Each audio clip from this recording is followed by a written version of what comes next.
Brian dan Sally mengenyam pendidikan yang baik. Mereka bertemu dan akhirnya menikah. Mereka memiliki pekerjaan yang baik. Brian memiliki jabatan tinggi di sebuah perusahaan multinasional, berpenghasilan besar, mendapat fasilitas dari kantor berupa mobil dan rumah. Mereka sangat menikmati hidup. Sering nongkrong bersama di coffee shop sepulang kantor, nonton di bioskop, mampu membeli baju dan tas yang matching, dan pergi berlibur sesekali. Tapi, kenyataan sebenarnya tidaklah demikian. Utang kartu kredit mereka terus menumpuk tak berujung. Setiap akhir bulan merasa kehabisan uang. Mereka memiliki barang-barang bagus, tetapi tabungan masa depan kacau balau. Brian dengan mudah membeli ini, tapi bukan ini.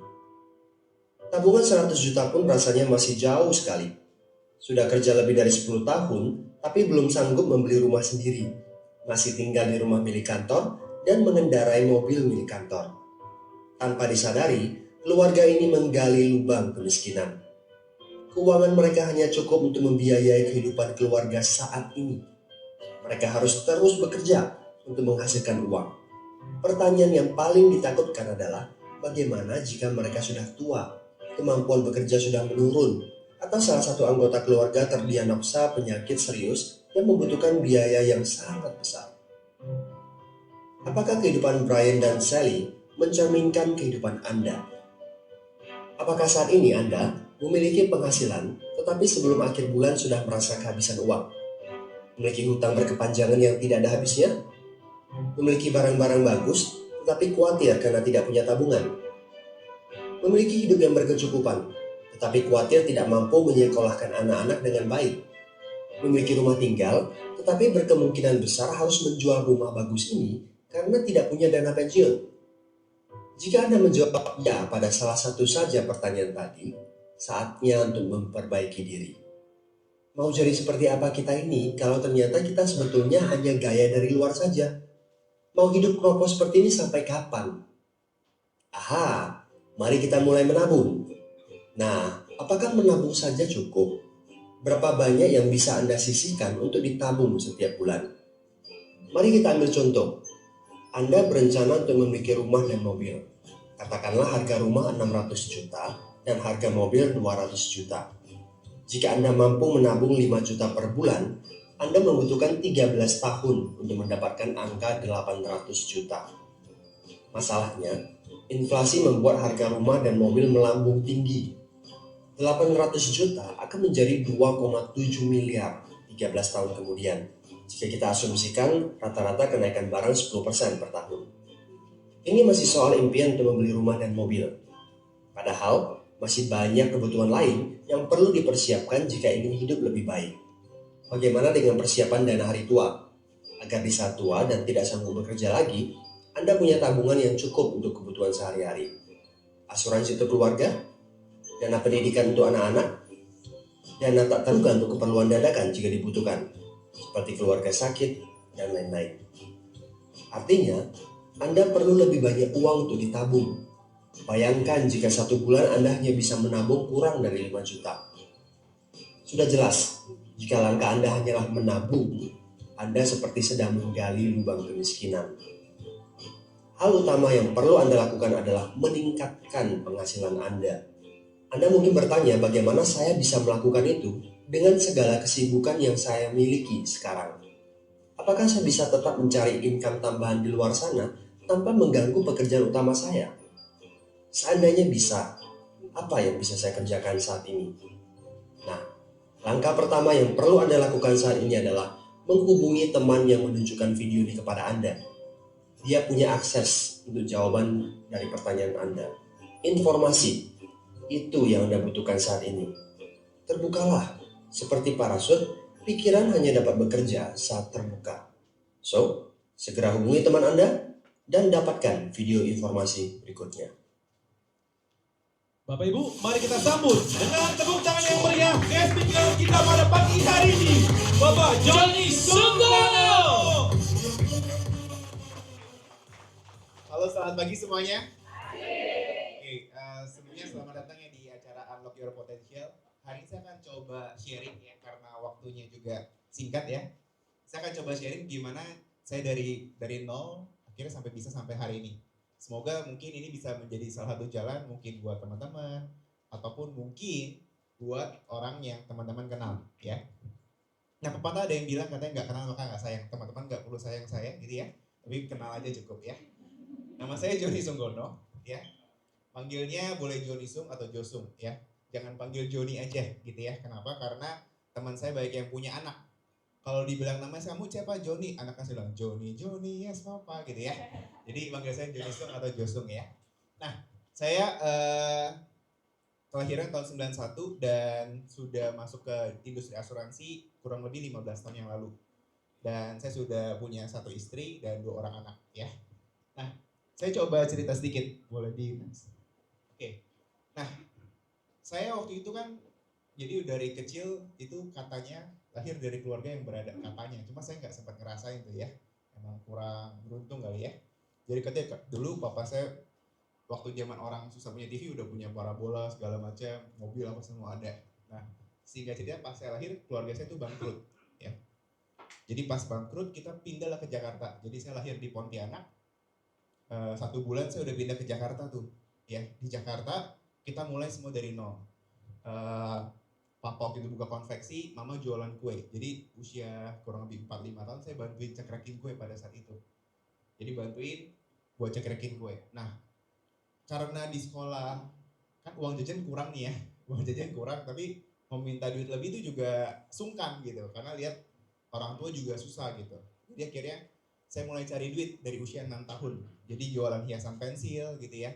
Jadi di sekolah ada jual harganya itu 500 perak. Saya jual 200 perak. Karena saya langsung ke pabriknya beli cuma 50 perak. Dari sana terus di sekolah ada jual makanan harganya 10.000. Saya beli 3.000, saya jual 5.000 ya. Ya tinggal kali 20 orang lumayan lah ya. Kemudian sempat juga ikut multi level marketing ya. Jadi pada situ lumayan dapat 2-3 juta sebulan umur belasan tahun, lumayan pada saat itu. Terus sempat juga buka usaha cireng gitu ya. Ya lumayan ngasih beberapa juta tiap bulan. Dulu pikir wah kalau punya 100 cabang kayaknya enak gitu ya. Tapi ternyata nggak segampang itu. Jadi akhirnya saya tutup dan pada saat saya keingat gitu. Waktu saya SMP, papa saya sempat kena sakit stroke ya. Anak SMP waktu itu tabungan saya baru ya paling 15-20 juta gitu ya. Ke rumah sakit. Cuma kan uangnya dia butuh DP lebih gitu ya. Nah pada saat itu saya nggak ready gitu karena memang panik pulang sekolah tiba-tiba bawa kena stroke. Untung itu bawa ke rumah sakit pada saat itu tapi nggak boleh dirawat dulu. Untung koko saya segera datang terus bisa beresin down payment akhirnya papa saya bisa segera dirawat. Nah saya cuma kepikir pada saat itu kalau nggak ada uang gitu ya ini akan jadi masalah yang sangat besar gitu. Nah pada saat itu saya pikir wah kalau ini kejadian di saya kayaknya jangan sampai ini kejadian ke orang lain. Nah pada saat itu saya cari saya pikirnya adalah gimana cara biar bisa dapat duit gitu ya. Saya baca buku gitu ya. Oh lu mulai mesti bisnis, mesti investasi gitu ya. Tapi startingnya dari mana gitu. Mau invest juga siapa yang percaya gitu. Mau bisnis modal dari mana, pengalaman juga nggak ada gitu. Sehingga saya tahu akhirnya pada situ ada 2 pilihannya kalau bisnis nggak pakai modal pada situ. Satu MLM, kedua adalah asuransi. MLM saya sudah pernah coba, tapi menurut saya mungkin kurang cocok buat saya dan akhirnya saya coba deh jalin asuransi. Jadi usia 18 tahun saya udah ambil satu decision usia 17 untuk mandiri. Jadi bayar kuliah sendiri semua segala macam. Di usia 18 masuk di kuliah sambil saya jalin asuransi. Jadi saya anggap itu sebagai double degree-nya saya. Jadi setelah kuliah saya satu hari cerita ke 4 orang. Jadi saya atur waktu kuliah dan waktu untuk cerita ke orang. Nah sehari 4 kali saya ceritain dan pada awal-awal saya jujur masih nggak yakin ya. Jadi join jadi agen asuransi tapi nggak yakin. Ada yang kayak gitu ya nggak apa-apa ya. Jadi saya perlu bukti ya. Saya cerita ke semua teman saya bilang saya di asuransi, saya bagian klaim. Saya bantu deh tuh teman-teman saya dari klaim DBD, tipes, stroke, kanker, sampai meninggal dunia. Padahal bukan nasabah saya loh. Dan semuanya beres. Jadi saya pelajarin, oh kok bisa ya asuransi orang bayar 1 juta keluar 1 miliar. Dan saya baca laporan keuangannya pun untung. Jadi lucu, nasabahnya untung, bayar kecil dapat gede, perusahaannya untung, dan pada saat itu distributor atau agennya ini yang income 100-an juta per bulan tuh udah di atas 1.000 orang. Jadi setelah saya pelajari lebih lanjut, kalau bisnis yang long term, itu adalah yang tiga-tiganya untung. Karena company harus untung juga, kalau nggak untung, pasti akan collapse kan. Customer harus untung juga, dan kita yang jadi distributor juga harus untung. Pada saat saya pelajari, wah ini untung nih, oke deh, saya ambil decision, akhirnya saya kerjain. Yang saya kerjain asuransi. Boleh coba sambil ini. Nah, jadi tadi mungkin di video juga udah jelas ya, kurang lebih saya 15 tahun jadi agent insurance. Dan sebenarnya saya udah ada satu pilihan untuk kalau misalnya saya kerjain asuransi lagi, udah cukup nih buat dari hasil investasi itu sudah bisa untuk cover living cost lah, bukan hidup mewah tapi hidup cukup lah, mau makan kita masih bisa pilih lah dari hasil investment. Tapi kenapa saya akhirnya mau malah double down gitu di insurance? Karena saya kepikir lagi, banyak orang yang di luar sana yang mungkin kayak saya dulu bingung gitu startingnya dari mana gitu.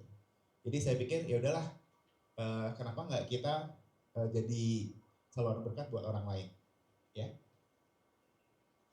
Next. Nah, jadi waktu awal saya join di asuransi 15 tahun lalu, waktu saya join sama sepupu saya namanya Simon, ya. Simon, kemudian di atasnya ada leader William. Pada saat itu pertama kali ini kayak seperti teman-teman nih dijelasin gitu ya. Cuma pada saat itu acara jam 9 pagi dan kalau telat 1 menit pintunya di close, nggak boleh masuk lagi. Jadi pas pertama kita telat 2 menit, jadi nggak boleh masuk. Next weeknya saya datang lagi, akhirnya bisa masuk. Ya, kita belajar lah, jadi datangnya 15 menit sebelumnya. Saya dengerin gitu ya, kok bisa ya, maksudnya bisa seperti itu gitu. Customer-nya untung, kemudian perusahaannya juga untung, dan orang yang jadi distributor juga untung.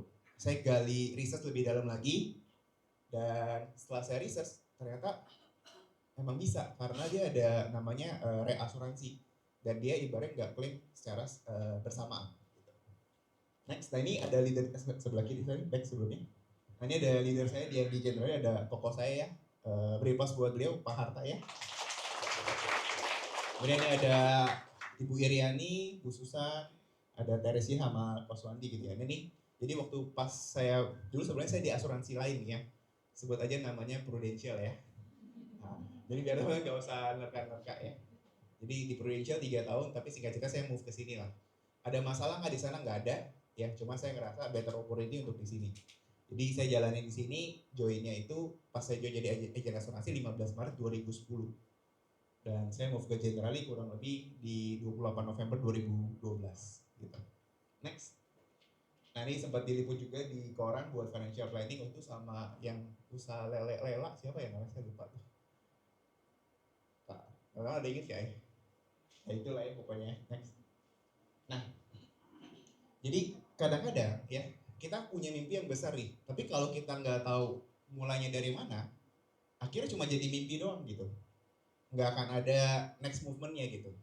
Nah ini yang jadi pemikiran saya dulu ya. Dulu mikirnya banyak, mau ini, mau itu, tapi mulainya dari mana? Karena kalau kita nggak bisa mulai, ya itu cuma sekedar mimpi doang gitu. Bukan impian yang benar-benar kita bisa ngerasa ini bisa diwujudin. Nah jadi gimana caranya buat kita yang mulai dari posisi mungkin nggak ada modal, nggak ada experience, ya, nggak ada koneksi. Ya mungkin ini bisa menjadi salah satu jalannya. Ini yang saya jalankan secara pribadi, dan saya ngerasa ini juga bisa ngebantu banyak teman-teman di luar sana. Next. Nah pertanyaan mungkin teman-teman tanya, kenapa sih asuransi? Kenapa nggak bisnis yang lain gitu ya? Ya jawabannya sebenarnya nggak harus asuransi ya. Cuma pada saat itu saya nggak banyak opsi. Ya kalau mungkin waktu itu papa saya, mama saya masih kaya, mungkin saya nggak jadi agent asuransi ya, mungkin. Tapi saya berpikir juga, kenapa ya keluarga saya bangkrut segala macam. Ternyata itu ada sebuah destinasi. Kalau mungkin saya keluarga serba berada, mungkin saya nggak setangguh sekarang untuk bisa bertahan gitu ya. Tapi karena nggak banyak pilihan, ya udah akhirnya saya lakukan dengan apa yang ada saya punya, dan saya berjuangin itu sehari demi sehari. Nah kalau tanya kenapa asuransi, ada 5 nih. Nah, saya coba share ke teman-teman. Nah yang pertama nggak perlu modal buat mulai. Jadi pada saat itu saya mulai kuliah gitu ya, 15 Maret 2010, kemana-mana naik motor teman-teman ya. Tapi kalau ketemu klien, klien nggak tahu saya ada motor. Kok bisa gitu ya? Ya gampang, teman-teman datang aja lebih pagi ke WC dulu, bersih-bersih segala macam. Terus kalau yang cowok ya tinggal pakai minyak rambut apa segala macam, wax, beres gitu. Ya. Jadi jangan berkecil hati gitu. Padahal yang saya ketemuin kliennya, wah ini top 100 orang terkaya di Indonesia gitu. Tapi mereka juga nggak nanya, lu kesini naik apa gitu, nggak ada. Ya, yang penting kita nggak bau ya dan rapi gitu. Bukan harus yang pakaian yang mahal branded, enggak, mereka nggak lihat itu. Mereka menghargai waktu, menghargai kita punya tanggung jawab, itu yang mereka nilai gitu. Jadi 15 Maret 2010 saya join. Waktu ini ada teman saya juga nih, Melina ya. Jadi kalau saya biasa saya cari dari yang terbaik gitu ya. Jadi saya tahu nih, saya kuliahnya kalau dulu ada nominasi absen terbanyak, mungkin saya menang tuh ya. Absen terbanyak tapi nggak melebihi dari batas yang ditetapkan. Jadi saya absennya maksimal semua pelajaran, tapi nggak ada yang lewat dari batas yang ditentukan. Nah, jadi saya tahu, oke kan nih pelajaran pertama nih nggak penting gitu ya. Nanti saya kalau mau belajar ini, saya belajar dari siapa yang terbaik ya. Jadi saya biasa 1-2 hari sebelum saya belajar, udah ujian ya masih di atas 3,5 lah tipenya ya. Jadi cukup lah gitu ya, karena pada situ lebih butuh buat bayar kuliah juga. Kalau nggak ada duit kan nggak kuliah juga gitu ya. Jadi waktu pertama awal cita-cita jadi dokter awalnya, mau jadi dokter, tapi tahu nih duit nggak ada gitu ya, bayar sendiri kayaknya nggak sanggup. Ikutlah namanya SNMPTN ya, yang buat masuk di UI negeri gitu ya. Saya belajar tuh ya, bahkan lesnya sampai jam 2 pagi karena ada satu guru les dia jago banget, tapi waktunya udah full, bisa ngajarin jam 2 pagi. Jadi jam 2 pagi sampai jam 4 pagi, saya nggak tahu mungkin masuk alam bawah sadar atau enggak tuh ya. Saya pernah ikutin itu seminggu 2-3 kali gitu ya, pelajarin. Sebelumnya juga belajar dulu, tapi dia banyak bantu lulusin orang untuk masuk ke sana. Ya udah, pelajarin, tes nggak lulus gitu ya. Belajar juga di SMA Negeri 8, nggak lulus juga gitu. Jadi saya pikir mungkin tujuannya lain ya, mungkin someday bisa punya hospital kali ya. Jadi mungkin ya someday kalau ada berkat dan kesempatan, mungkin saya akan bikin satu yang gratis gitu ya, satu lagi yang bisa subsidi dari situ. Jadi teman bantu doa ya. Nah, join ke pas kuliah, jadi lulus kuliah pada saat itu join ya lumayan lah. Tahun pertama pada saat itu belum terlalu ada hasil, tapi tahun kedua lumayan. Waktu itu income buat anak kuliah lumayan lah, 20 juta sebulan gitu ya. Kemudian lulus kuliah, teman-teman saya bingung cari kerja, pada saat itu saya juga lumayan lah, income-nya udah 60 juta, udah ada satu mobil sama cicil satu rumah gitu ya. Cuma dulu saya juga nggak ngerti investasi rumah. Dulu diajarin beli aja gitu ya, pasti untung. Padahal ternyata nggak juga ya teman-teman ya. Sekarang ilmunya udah banyak, jadi udah makin ngerti, tapi nggak seperti itu juga gitu ya. Kita harus ada rumusnya namanya Cahati Lokodok, cuma saya nggak bahas di sini ya teman-teman ya. Next, itu ada leader saya juga, William gitu ya. Nah, jadi yang hari ini saya akan coba cerita adalah gimana caranya.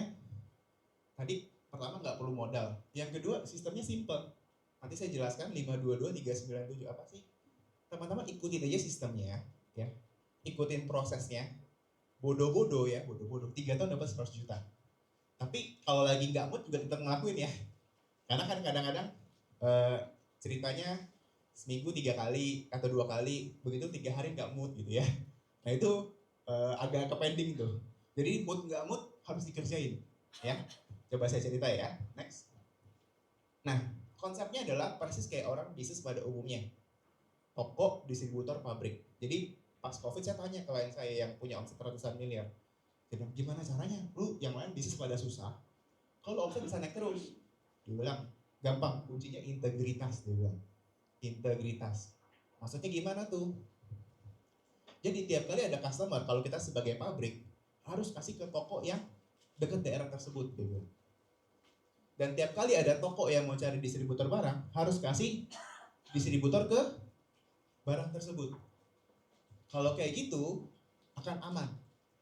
Tapi kalau misalnya banyak juga waktu pas COVID itu, pabrik langsung jual harga distributor ke retail. Akhirnya distributor sama tokonya mati. Banyak. Ya. Nah dari sana saya belajar, oh ternyata bisnis itu ada jalur distribusinya. Nah terus saya coba reflect, itu kan bisnis konvensional, ya. Bisa nggak bisnis konvensional jadiin distributor ke pabrik?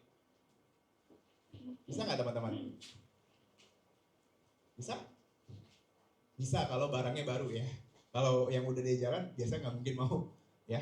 Kecuali dia bikin barang baru, dia ngerasa distributor cocok, ya itu mungkin possible. Coba kalau barang udah jalan, biasa pabrik nggak akan mau. Nah, saya coba reflect. Kalau di bisnis asuransi kayak gimana? Ya kan? Di bisnis asuransi sebenarnya mirip.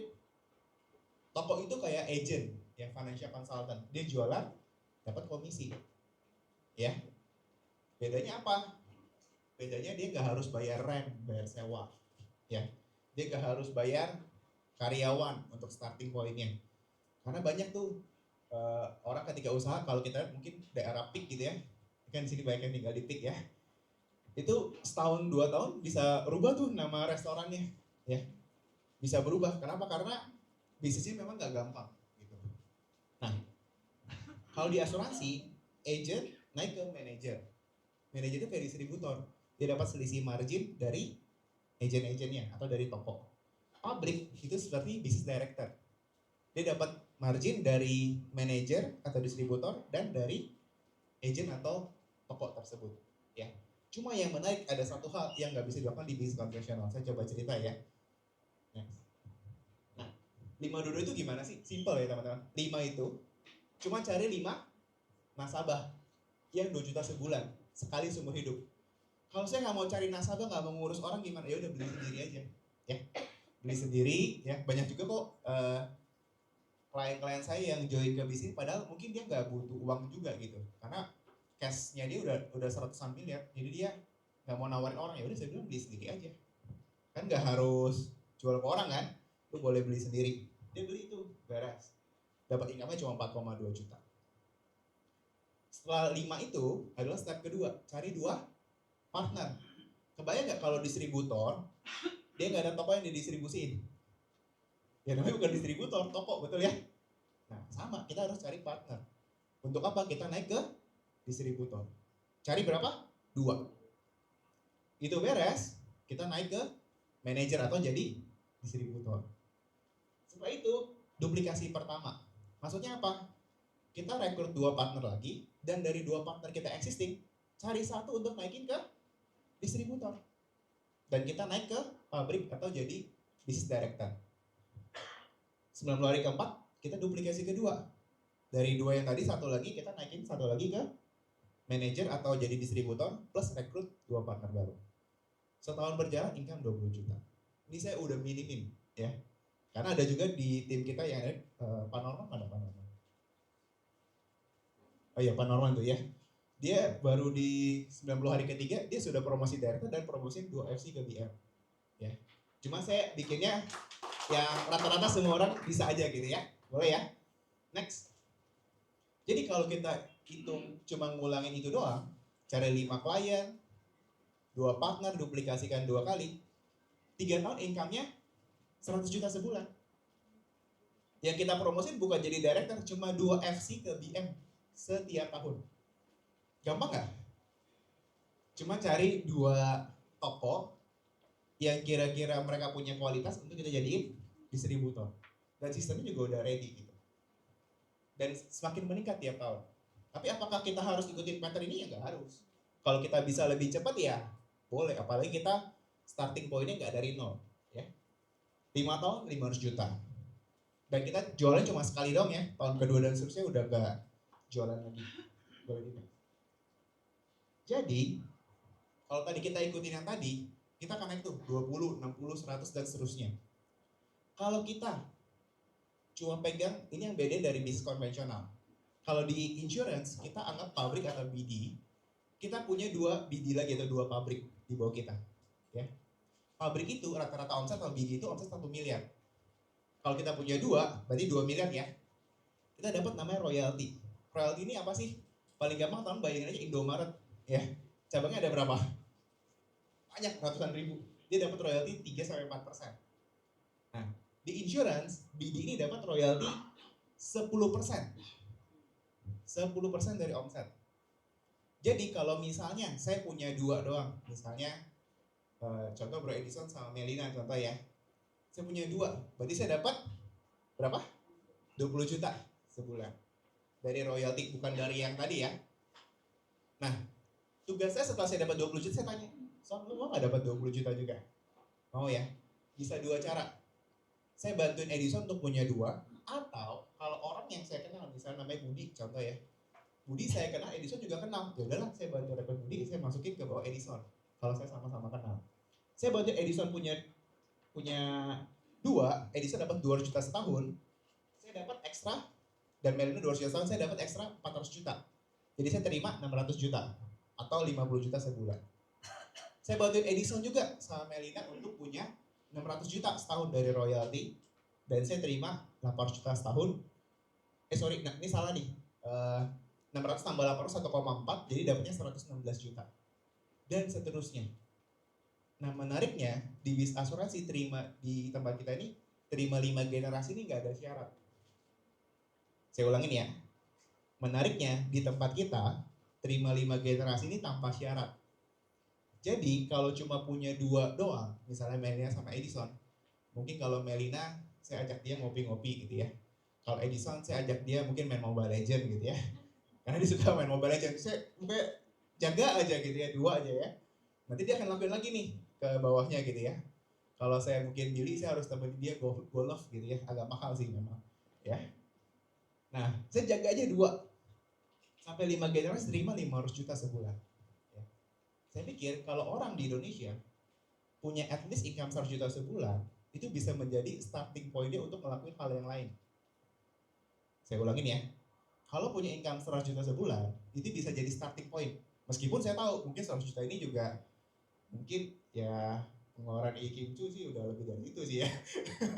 Nah, cuma bisa jadi starting point ya. Jadi kalau kita udah punya at least 100, bisa jadi starting point untuk ke yang lain. Boleh next. Nah, buktinya pun juga udah banyak teman-teman. Ada yang income-nya 50 juta, 100 juta, 300 juta, 500 juta, 1M. Bahkan ada juga yang bayar pajaknya hampir 300 juta. Jadi di insurance ini teman-teman limitnya adalah tergantung dari kita punya pemikiran.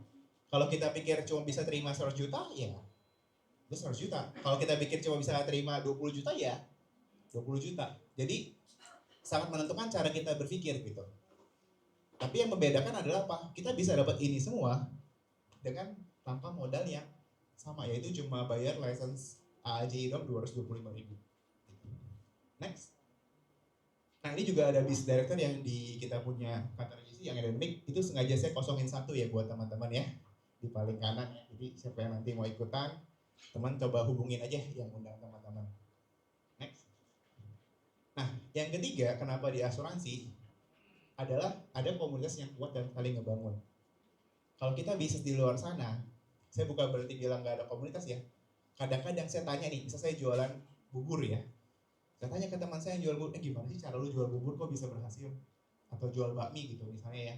Gimana caranya lu gitu ya. Dia nggak akan kasih tahu sepenuhnya. Kenapa? Karena kita kan jadi saingan dia. Gitu. Nah, menariknya di bis asuransi, leader kita justru kasih tahu yang dia mungkin pernah salah di mana, dia kasih tahu kita supaya kita nggak ngelakuin salah yang sama. Nah, kalau ibaratnya ada yang komunitas yang kuat dan saling ngebangun, jadinya jalannya gampang nggak? Saya harus ngomong di depan, nggak gampang jadi asuransi, tapi worth it untuk dikerjakan. Saya ulangin ya, jalan asuransi nggak gampang, tapi worth it untuk dikerjakan. Ya, oh, ini kayak handphone baru nih ya. Biasa kalau handphone baru susah, nggak ngerti gitu salahnya ya. Oke, next. Nah, jadi ada goal setting, ada acara wording, ada charity juga yang kita lakukan memang secara rutin. Next. Nah, ini saya kasih 1 video dulu ya teman-teman ya. Coba di play. Nggak bisa ya, itu ya.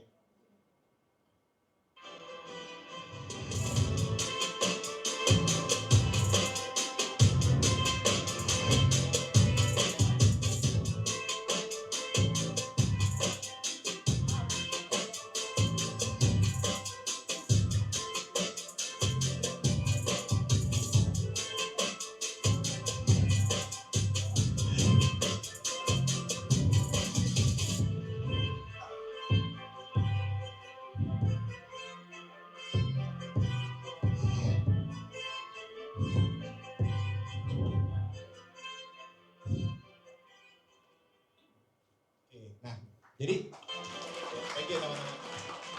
Jadi komunitas ini kita bukan cuma sebenarnya bahas insurance doang gitu. Banyak di antara kita yang jago investasi saham, banyak jago ini. Tapi kalau udah ada uang modalnya, baru kita bisa investasikan. Kalau kita ibaratnya kebutuhan dapur belum beres, ya kita cari income dulu lah, additional gitu.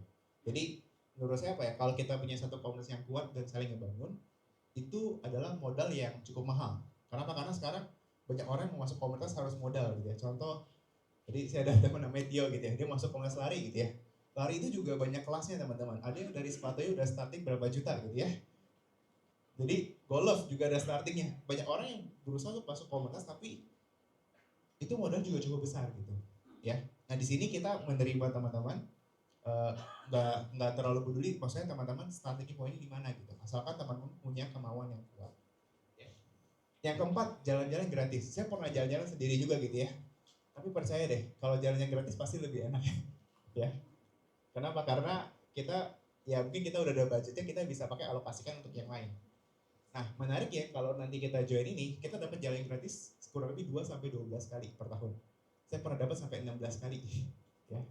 Itu gratis semua gitu ya dalam setahun. Jadi ya bersyukur gara-gara asuransi juga saya udah keliling 5 benua dan 70 negara, itu semua gratis dari asuransi gitu. Ini next aja cepat ya.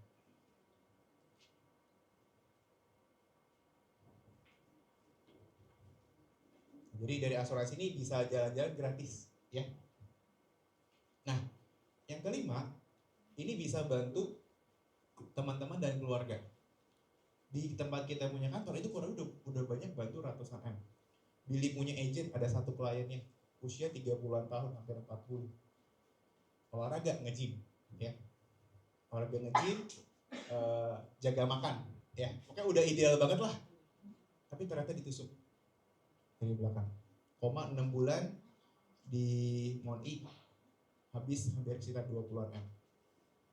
Dari MMC berangkatin pakai pesawat private jet, itu nggak keluar uang sama sekali, 0 rupiah. Karena semangat hidup dia yang tinggi, akhirnya orang itu bisa survive dan sekarang juga sudah bisa pulih kembali. Bukan berarti orang ini nggak ada uang, cuma ketika orang sakit gitu ya, sebaiknya dia fokus ke penyembuhannya aja, jangan dia jadi pemikiran ke yang lainnya. Karena ketika orang sakit, ya dia mikir lah, gue nggak mau ngerepotin orang terdekat. Tapi dengan adanya insurance, dia bisa sebenarnya worry free aja teman-teman. Jadi bisa lebih cepat sembuh. Dan yang paling penting, berdasarkan survei dan data, kalau orang sakit, ada yang nemenin orang tercintanya di sampingnya dia, rate dia punya kesembuhan lebih tinggi. Kebayang nggak kalau nggak ada uang, yang ini harus kerja dong. Akhirnya rate kesembuhan juga lebih kecil. Jadi di sini bukan cuma soal bicara kita bisa dapat uang berapa, tapi kita bisa bantu banyak orang di luar sana. Ada satu juga nih nasabah tim saya yang punya, kalau teman-teman tahu, ada yang suka durian di sini? Ada ya? Wah, Pak Dede itu lah, salah tangan ya. Ini anaknya durian ucok gitu ya. Jadi pas dia masa COVID sakit gitu ya, dan selain sakit kena stroke, dapat pertanggungan critical illness.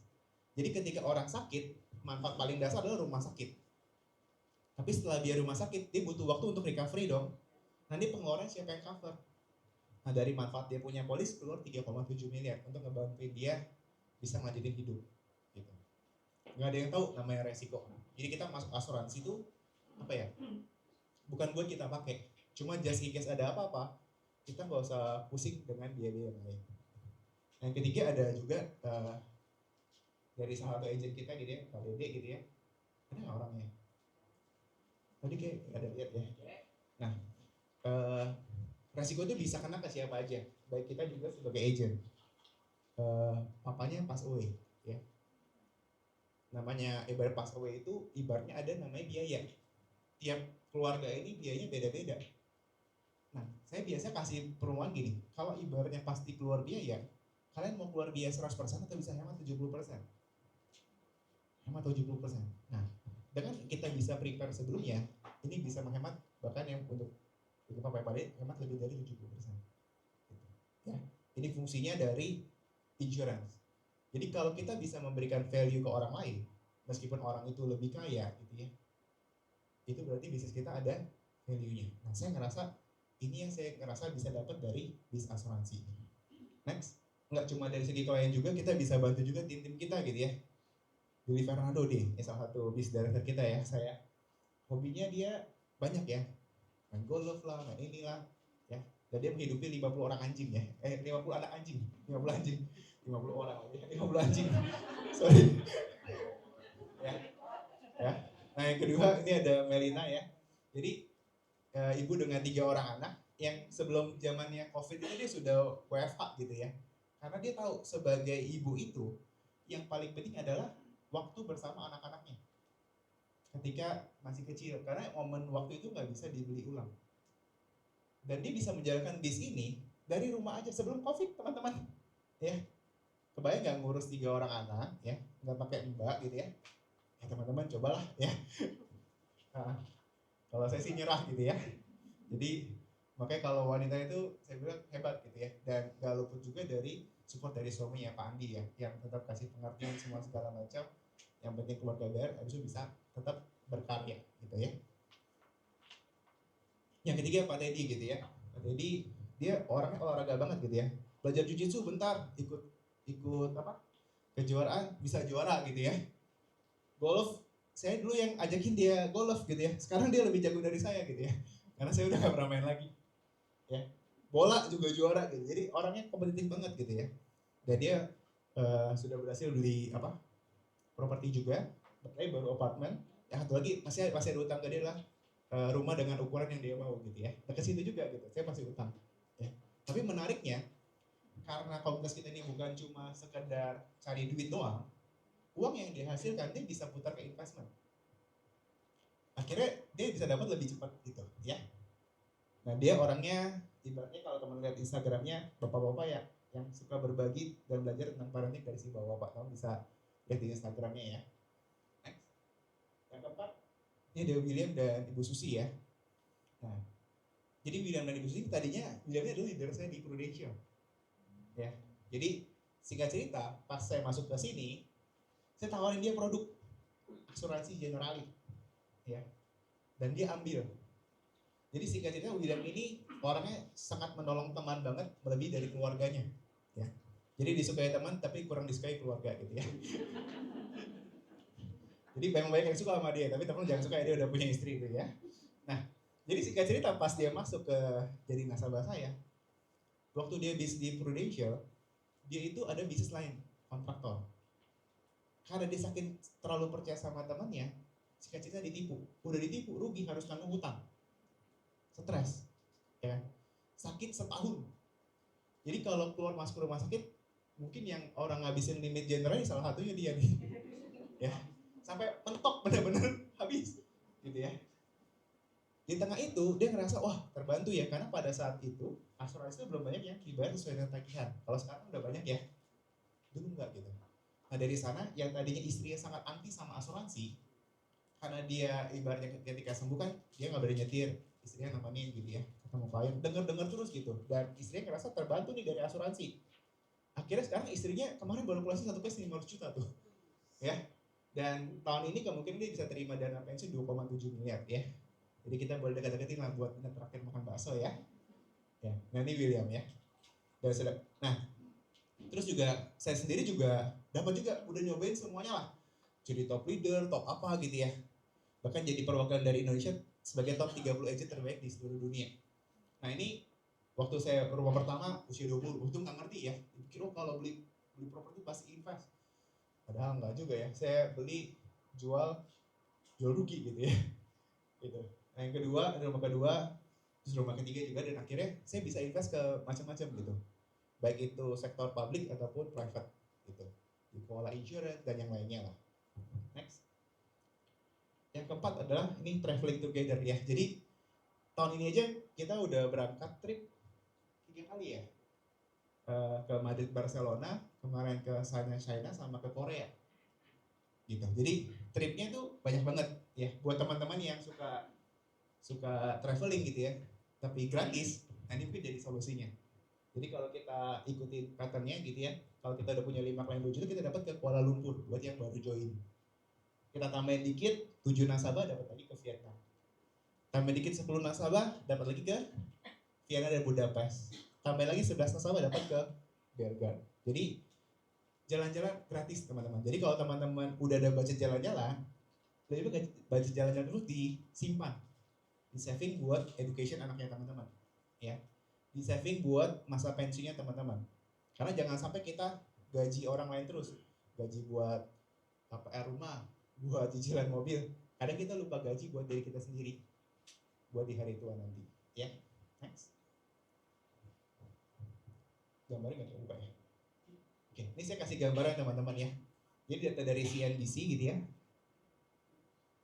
Tahu nggak orang di Indonesia yang punya tabungan dari 100 juta tahu nggak berapa persen? Cuma 1% teman-teman. Agak sedih ya sebenarnya. Jadi ternyata kebanyakan mereka yang ibaratnya hidupnya tuh dari paycheck aja gitu. Nanti ada yang disebutkan apa ya? Saya lupa tanggal 25 1 koma gitu apa ya? Tanggal 25 koma, jadi kayak begitu tanggal udah lahir udah agak berat gitu. Nah, ini adalah data dan fakta gitu teman-teman. Nah, kalau di C-level sebenarnya bisa juga untuk kita income dari 100 juta. Cuma yang saya lihat kalau kita kerja sebagai karyawan itu butuh namanya proses dan waktu yang lebih panjang. Ya, bukan berarti nggak bisa ya teman-teman ya. Kenapa? Karena saya banyak kenal juga yang C-level juga berhasil. Gitu. Next. Jadi kalau saya ini di sini cerita karena saya ngerasa banyak orang yang seperti saya dulu gitu. Punya mimpi besar tapi bingung, nggak punya preferensi dan mulai dari mana. Nah, jadi mungkin ini bisa menjadi salah satu jalan buat teman-teman.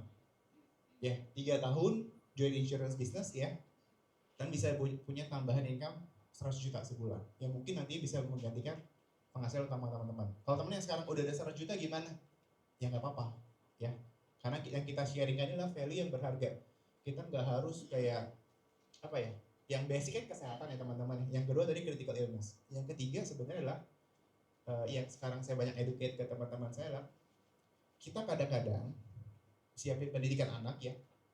Itu adalah kita berpikir kitanya akan bisa hidup dan sehat terus. Tapi kadang-kadang kita lupa kalau kitanya tiba-tiba lupa bernafas, itu gimana nasib anak kita. Jadi saya educate teman-teman saya untuk menggaranti itu. Education anak mereka supaya apapun yang terjadi mereka bisa tetap kuliah sebagaimana mestinya. Dan saya hitung ternyata anak saya sekolah bukan yang internasional, nasional doang gitu ya. Saya hitung inflasinya. Anak saya yang usia 6 tahun, kalau dia sampai lulus kuliah itu butuh 3 miliar. Ya. Kalau 2 anak ya kali 2. Itu nasional. Kalau internasional starting dari 5 miliar. Starting ya. Karena inflasi pendidikan itu bisa 10-20% per tahun.